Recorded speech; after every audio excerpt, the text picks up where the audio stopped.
Let's all play What's My Line?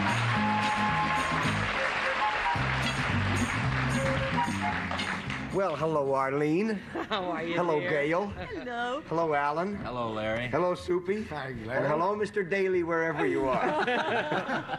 Today, we have two fascinating challengers and a mystery guest for you a little later. Right now, with the first challenger, enter and sign in, please.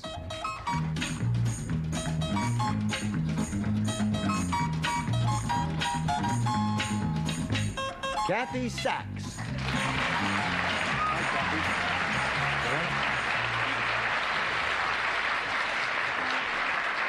That's a pretty whatever that is. It's a tablecloth. A tablecloth. I see.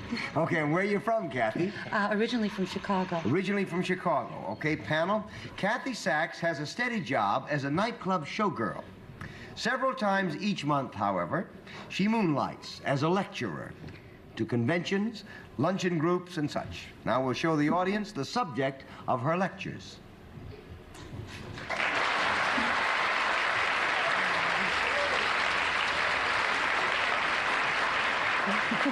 And we'll start the questioning with Soupy Sales. Thank you, Larry. Kathy, this subject that you lecture on, would it appeal more to one group than another? No. 1 down and 9 to go, Gail. This lecture, does it have anything to do with any kind of performing? No. 2 down and 8 to go, Alan. It appeals equally to men and women, then, I gather, huh? Yes. All right. Yes. Now, is it anything to do with human behavior? Well, only in the broadest possible sense. That's what I mean, in the broadest possible sense. In the broadest possible Yeah. sense, no. Arlene? When you lecture, is it more of a serious nature than a laughing nature? It's very serious. But I try to It's a serious keep it nature, light. but if you would think of it in terms of a philosophical area, it is not, in that sense, a serious nature. Yeah. Well, is it... I mean, you wouldn't be sad and cry. No, well, I very, very rarely am. Does it have to do with anything that you might do around your home? Well, it could, yes. It's something that you could do around your home, but in the context that she teaches it, you would not. I don't think so. That's 4 down and 6 to go, Soupy. This thing that you lecture on, is it about one particular subject? Like, would it involve around, say, an automobile of some kind or vehicle? Is that a for example, or are you asking No, about automobiles? I'll make it. Does it have anything to do with an automobile? No, it does not. 5 down and 5 to go, Gail. Does this have anything to do with the occult or astrology? No. 6 down and 4 to go, Alan. Oh, you did. Now that I was all set to go on sorry, yoga, Al. but that's obvious. You took care of that. Does it have anything at all to do with physical activity? I mean, A bit. It does. You do talk about something that is physically active, It right? can become very physical in a sense, but not enormously, and it's limited. Thank you. What did that mean? That's what I meant. You couldn't say that again if you had tried. What I did you- wouldn't try. Do you know what you just said? No. Nothing. That's what I hope to communicate to you. It's physical. It can be. There's a physical aspect to it, but it's minimal. Let me ask you a question. Can I do what you talk about doing? Yes.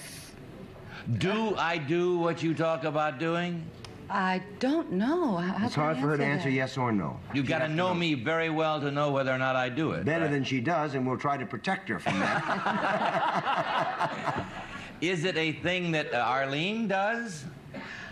Gosh, I don't know. Don't know Arlene that well either. I see. Is there anything Arlene and I can do together? Yes, yes. Oh, come on, let's find out. Yes, you could.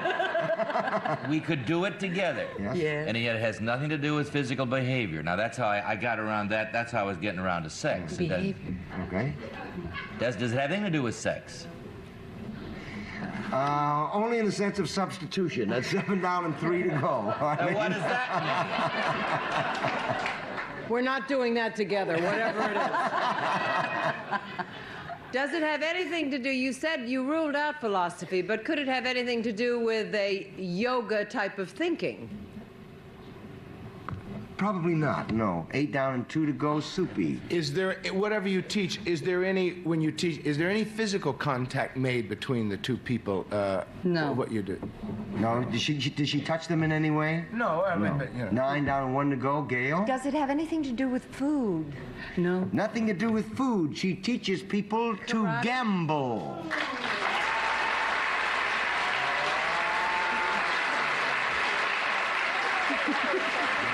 Sachs appears as a showgirl and a dancer at the Lido de Paris show and the Stardust Hotel in Las Vegas, where she also moonlights as a gambling instructor. Could you explain something to us about that? Yes, I'd be happy to. Okay, that would be lovely. Jennifer, would you bring out our crap table, please? Oh. Okay, let's go up there. Okay.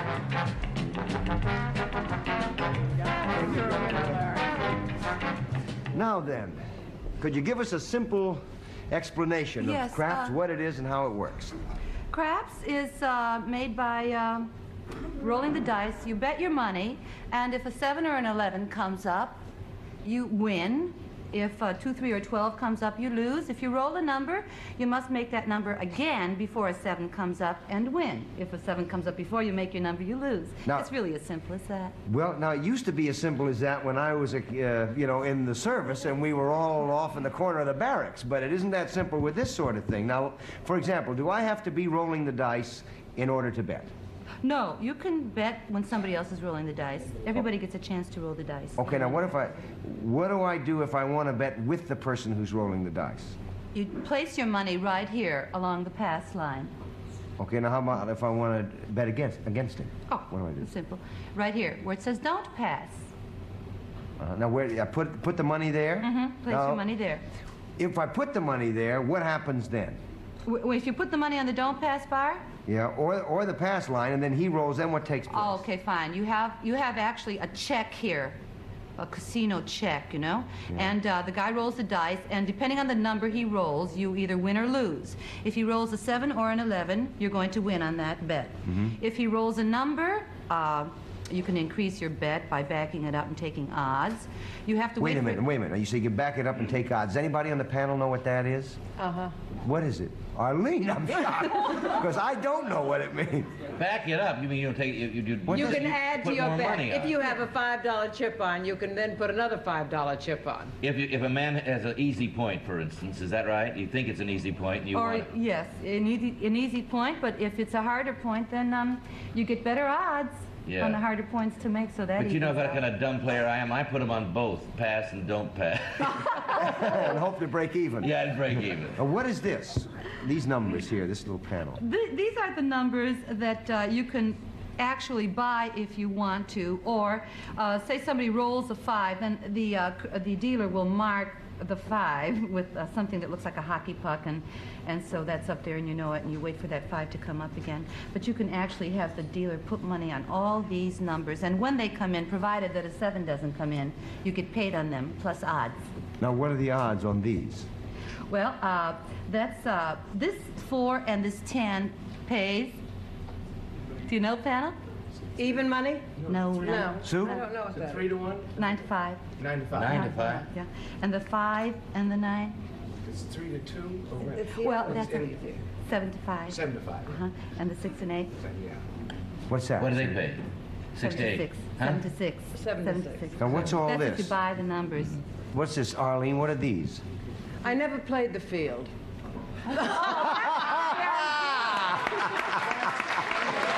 That's what I always say about you. Well, what happens to you if you do? Well, Arlene is really smart in saying that because, you know, I mean, both meanings, this field bet, you know, it's a one-roll bet, and you don't have much of a chance of winning a lot of money if you play the field. So, Or but much if of you anything put a else. coin, you can put a coin on this field, as you know, I'm sure. And if any one of these numbers come up in the next row, you win. If a 2 or a 12 come up, you're paid 2 to 1. But if the 3, 4, 9, 10, and 11 come up, you win even money. That's So- really fascinating, Kathy, and there must be so much more to it. Yes. If we It could be goes here so all day. fast. Yeah. I was in Vegas at the Stardust one time, and they cover any bet, and a guy got excited, and his teeth fell out, and the dealer says, "You're covered," and he took his out. Kathy, thanks for being with us so much. Thank you, Johnny. Now would our next challenger enter and sign in, or at least check in, please? Joey Edwards.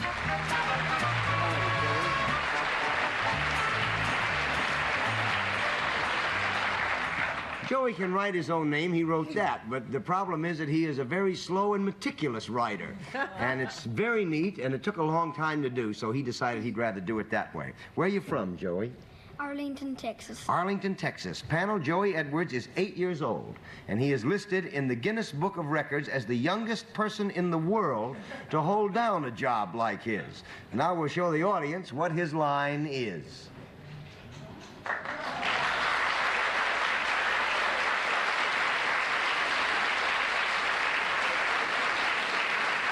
And we'll start the questioning with Arlene Francis. Thank you. Does your job have something to do with a game or a sport? No. 1 down and 9 to go. Soupy? This job that you do, Joey, do you work for a profit-making organization? Yes. Oh, boy. 8 years old, I was going, he's got a job. This thing that you do, Joey, would I come to you for this, to see about this thing that you do, this service that you provide? That's hard to say. Probably not. He would do it independent of you. Gail? 2 down, 8 to go. Joey, do you do this job outside? No. 3 down and 7 to go. Alan? Joey, do you go to an office to work? Yes. Do you have a desk? No. Really? You don't have a... 1 minute. You don't have a desk to do sit at or a place? Okay, he decided that he has a kind of a desk. He has a. Does what you do have anything to do with paper and pencils? Yes. Does it have anything to do with mathematics of any sort? No. 4 down and 6 to go. Arlene? Well, would you consider yourself a newspaper man of any kind? Yes. Now, what does he do? Do you write a column? No, he Yes. is not a column. Well, he writes a column, but he is not a... Well, that's part of it. He does write a column. Go ahead. That's... Very tough for you to give me a yes, Larry. That one is. He's better at this than I am, which is a little unnerving. Okay, he does write a column, which I... He does write a column. But that's not what he does. So that's a qualifier. As part of his job, he writes a column. Does he write a column on the subject of what he does? That describes your job. Do you do that? No. No? 5 down and 5 to go. Soupy? Well, wait a minute. Now, we know he writes for paper. We have to decide what kind of column he writes? No, all you know is that among the other things he does, he writes a column on this paper. Now, you have to find out what his job is on the paper. I know what it is then. Oh, well, I know then what he's it the is. sports editor. Sports editor. That's not right. 6 down and 4 to go. Gail? Are you a reporter? No. Are 7 you down. the editor? He is the managing editor.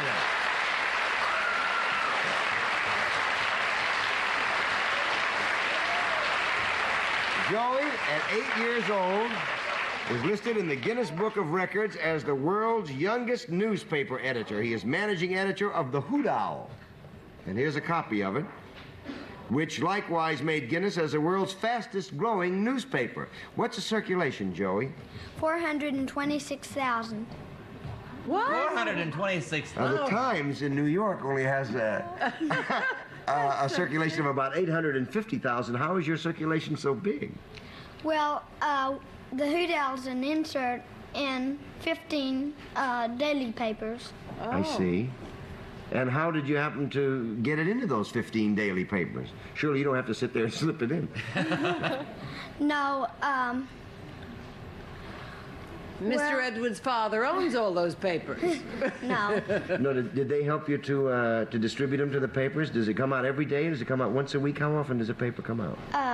The second and fourth Friday of every month. That's amazing. How big is your staff? We have 300 kids. On the staff. Now, what sort of paper is the Hoot Owl? It's a newspaper for kids and by kids. And who subscribes to it? Do you have any notable subscribers? 36 congressmen and the president of PepsiCo. They're sponsoring us on our trip. And the president of the United States. That's really marvelous, Joey. Congratulations and thank you for being with us on What's My Line. Blindfolds all in place, panel? Yeah. Would our mystery guest enter and sign in, please?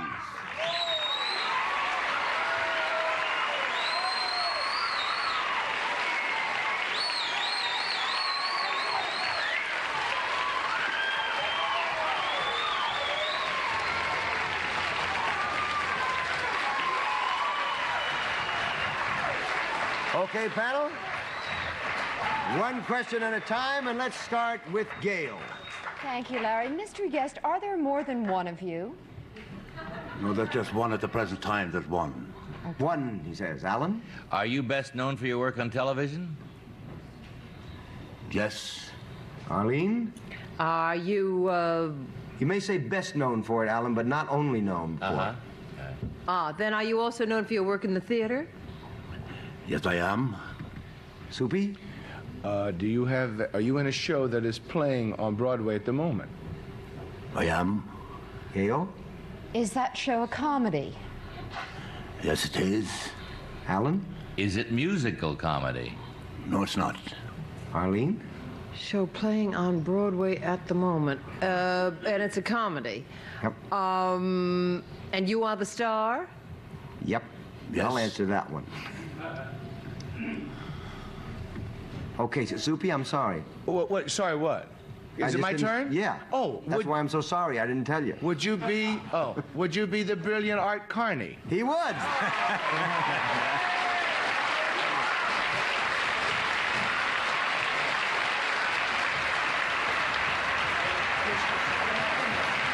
Arthur? Art Carney can probably do more things well than any 20 guys in a building. It's really amazing. And he can do more voices, so he could really have fooled us. Well, in the days of radio, I don't know how many people know that in the days of radio, Art was one of the great radio actors of all time. But what I want to know is, other than the fact that Art is starring in The Prisoner of Second Avenue, when you were with Horace Height's band... You got a memory. I know. What did you do with his band? I did an act. Impersonations, mimicry, and some novelty songs and things like that. Who did you impersonate? James Polk. James Fenimore Cooper. James Fenimore Cooper. Yeah. Sure, close your eyes, you swear he's in the room. William Jennings Bryan. I did all those people. But in those days, now this is the late 30s.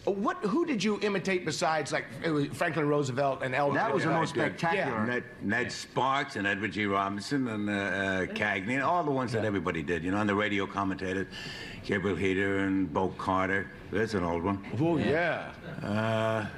You know, Winchell and all of them. At what point did you suddenly get to be Art Carney? When I went into radio, I guess, when I did some soap operas and gangbusters and counters. We worked together on some shows, I know that. Yeah, I walked in and said, dinner is served, and then there was a long scene that you were in. All right, don't go away, will you? We have to break away for a minute. Don't leave. We'll be right back right after this message. Good luck at the Amundsen with the play. Prisoner of Second Avenue. Goodbye, everybody. We'll see you. We'll see you tomorrow.